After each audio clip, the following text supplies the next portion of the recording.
The sun. For millions of years, the source of life. But for one planet, the source of its demise. The temperatures climbed. The vast fields of ice at its poles melted, and the oceans rose. Centuries later, few people remain on this planet once called Earth.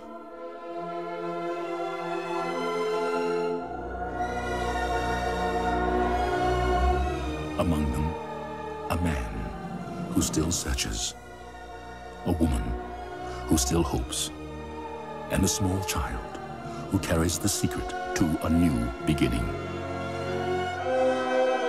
In this place they know only as Water World.